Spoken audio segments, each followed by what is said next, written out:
पहेली और पहेलियाँ हमारे दिमाग को आकर्षित करने की शक्ति रखती है। ये एक नाटक है जिसमें प्रदोष सी मित्र, जिन्हें फेलुदा के नाम से जाना जाता है, एक संदूक का कोड हल करना है। स्थिति सरल लगती है, लेकिन यह लालच की एक जटिल कहानी को उजागर करती है। नाटक पढ़ें और इसे समूहों में प्रस्तुत करें। फेलुदा और उसके चचेरे भाई तोप से घुरघुटिया में श्री कालीकिंकर मजूमदार से मिलने जाते हैं, जिन्होंने जासूस को किसी विशेष उद्देश्य से अपने घर बुलाया है।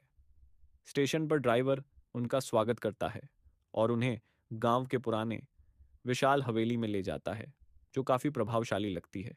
हालांकि घर में बिजली नहीं है और तेल के दियों से रोशनी की जाती है। फेलुदा और तोपसे को नौकर द्वारा श्री मजूमदार के कमरे में ले जाया जाता है। वे बूढ़े व्यक्ति को चादर से ढके हुए बिस्तर पर लेटा हुआ पाते हैं।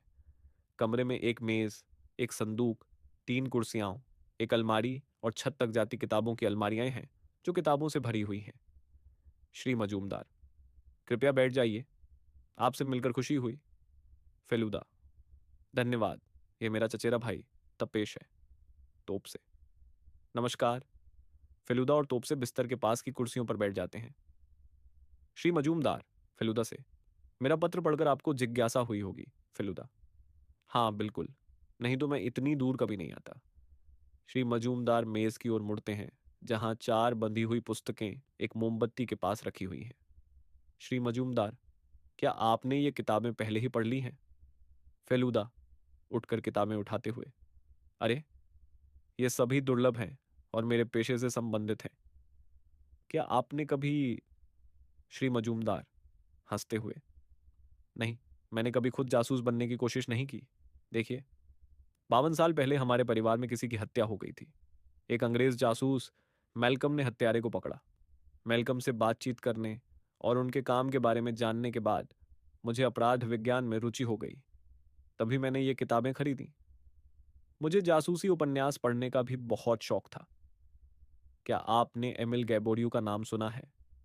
फेलुदा उत्साहित होकर: क्या वह वही फ्रांसीसी लेखक नहीं थे जिन्होंने पहला जासूसी उपन्यास लिखा? श्री मजूमदार सिर हिलाते हुए: सही कहा। मेरे पास उनकी सभी किताबें हैं और निश्चित रूप से एडगर एलन पो और कोनन डॉयल जैसे लेखकों की किताबें भी हैं। फेलुदा: मुझे चित्रकला, बागवानी, जीवनी, यात्रा वृत्तांत, यहाँ तक कि नाटक और थिएटर पर भी किताबें दिखाई दे रही हैं। श्री मजूमदार: हाल ही में मुझे लगता है आपके क्षेत्र में काफ़ी प्रगति हुई है और अब अपराधी को पकड़ने के लिए कई वैज्ञानिक और तकनीकी तरीके हैं। लेकिन जितना मैं आपके काम के बारे में जानता हूँ, मुझे लगता है कि आप पुराने तरीकों पर अधिक निर्भर करते हैं और दिमाग का अधिक उपयोग करते हैं। क्या मैं सही हूँ? फेलुदा: मुझे नहीं पता कि मैं कितना सफल रहा हूँ, लेकिन आप मेरे तरीकों के बारे में निश्चित रूप से सही हैं। श्री मजूमदार: इसी वजह से मैंने आपको यहाँ बुलाया। फेलुदा बैठ जाता है। मैं न केवल बूढ़ा हूँ बल्कि बीमार भी हूँ। भगवान ही जाने मेरे मरने के बाद मेरी किताबों का क्या होगा। इसीलिए मैंने सोचा कि अगर मैं आपको कुछ किताबें दे दूं तो उनकी देखभाल की जाएगी। फेलुदा: मैं आपको धन्यवाद कैसे दूं, ये समझ नहीं पा रहा हूं। श्री मजूमदार: मुझे बहुत खुशी होती अगर मैं खुद ये किताबें आपको दे पाता, लेकिन गठिया ने मेरी उंगलियों को बेकार कर दिया है। चौंक कर फेलुदा और तोप से ध्यान देते हैं कि उनके हाथ कंबल के नीचे छिपे हुए हैं। फेलुदा बार बार बिस्तर के पास रखे संदूक की ओर देखता रहता है। फेलुदा: क्या इस संदूक में संयोजन ताला है? मैं यहाँ ताले की कोई चाबी देखने का कोई उपाय नहीं देख पा रहा हूँ। श्री मजूमदार मुस्कुराते हुए: बिल्कुल सही, इसमें केवल एक घुंडी है जिसके चारों ओर संख्याएं लिखी हैं। ये संदूक तभी खुलेगा जब घुंडी को कुछ खास नंबरों पर घुमाया जाएगा।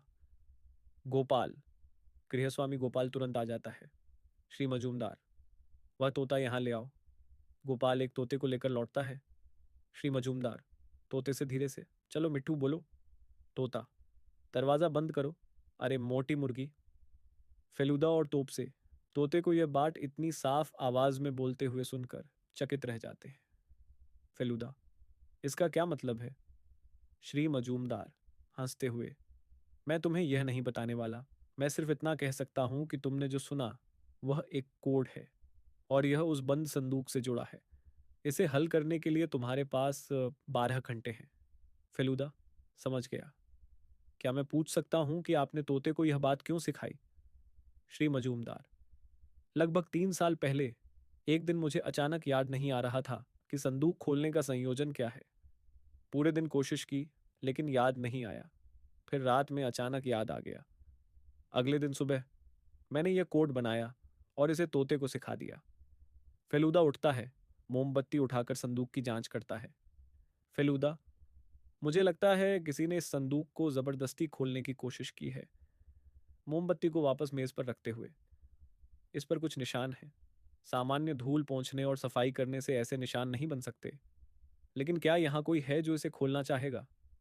श्री मजूमदार सोचते हुए: यहाँ ज्यादा लोग नहीं रहते। मेरे अलावा गोपाल, मेरा मैनेजर राजेन, मेरा ड्राइवर मणिलाल, एक रसोइया और एक माली। मेरा बेटा विष्णुनाथ मेरी बीमारी के कारण यहाँ है। वह कोलकाता में रहता है और 5 दिन पहले यहाँ आया है। मुझे हल्का स्ट्रोक हुआ था और वह अगले दिन कोलकाता से डॉक्टर के साथ आया।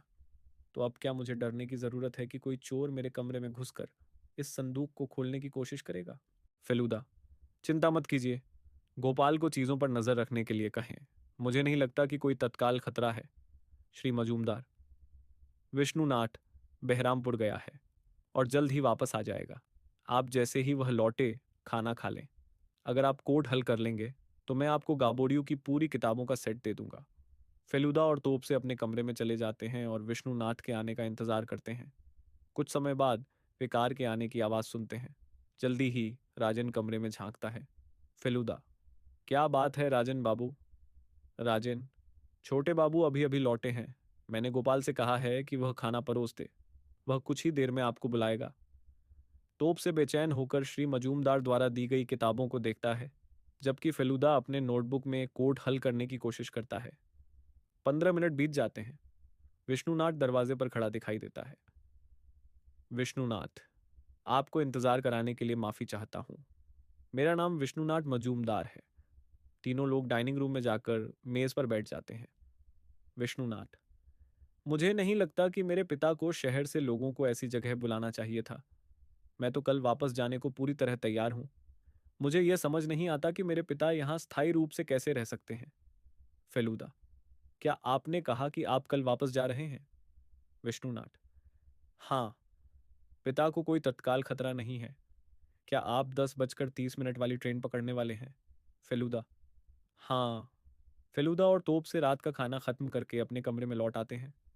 तोप से सोने ही वाला था कि उसने फेलूदा को बड़बड़ाते हुए सुना। फेलूदा: दरवाज़ा बंद करो और गेट खोलो। नहीं, यह गलत है।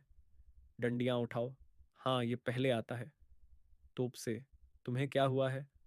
फेलूदा हंसते हुए: तोप से: जो अभी हुआ उससे मुझे लगता है कि मैंने गाबोरियो का सेट जीत लिया है। क्या तुम्हें वह कविता याद है जो तुम्हें बचपन में गिनती सिखाने के लिए सिखाई जाती थी? तोप से: गिनती के साथ कविता? फेलूदा: मुझे समझ आ गया कि तुम क्या कह रहे हो। हाँ, मुझे याद है। 1 2 मेरी जूती बांध। 3 4 shut the door. 5 6 pick up sticks. 7 8 open the gate. 9 10 a big fat hen. Feluda: बस, अब बताओ तुम्हारे हिसाब से पूरा संदेश क्या मतलब रखता है? तोप से: दरवाजा बंद करो का मतलब होगा 3 और 4। मोटी मुर्गी का मतलब होगा 9 और 10। फेलूदा: सही। ओ का मतलब है कि पूरा नंबर 3,40,910 है। सरल है ना? अब सो जाओ। सुबह 7:30 बजे फेलूदा और तोप से श्री मजूमदार से मिलने जाते हैं। श्री मजूमदार: मुझे पता था कि तुम कोर्ट को हल कर लोगे। मैंने राजेन से गाबोरियो की किताबें निकालने को कहा है। फेलूदा: क्या कोर्ट 3,40,910 है? श्री मजूमदार प्रशंसा करते हुए: शानदार। जाओ, ये किताबें ले जाओ और अपने बैग में रख लो। और मैंने खुद संदूक देखा। मुझे ये निशान परेशान करने वाले नहीं लगे। फेलूदा: अगर आपको इसकी चिंता नहीं है तो कुछ और मायने नहीं रखता। श्री मजूमदार: विष्णुनाथ आज सुबह बहुत जल्दी निकल गया। राजेन स्थानीय बाजार गया हुआ है। गोपाल तुम्हारे सामान के साथ मदद कर देगा। फेलूदा: हम तुरंत निकल सकते हैं। श्री मजूमदार: ठीक है, लेकिन मैं सच में बहुत खुश हूं कि तुम यहाँ आ सके। मनीलाल फेलूदा और तोपसे को रेलवे स्टेशन तक ले जाता है। फेलूदा अपना सामान स्टेशन मास्टर के कमरे में रखता है और तोपसे के साथ साइकिल रिक्शा लेकर पुलिस स्टेशन जाता है। वहां उनकी मुलाकात सब इंस्पेक्टर सरकार से होती है, जो फेलूदा का नाम जानते हैं। श्री सरकार, हमने आपके बारे में बहुत सुना है सर। आज आप यहाँ कैसे आए?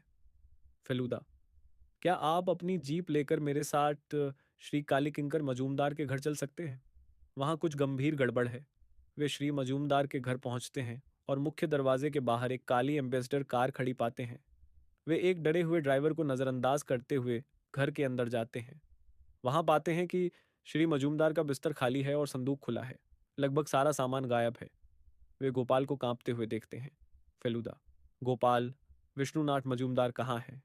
गोपाल, डर से कांपते हुए, वह वह पिछले दरवाजे से भाग गया।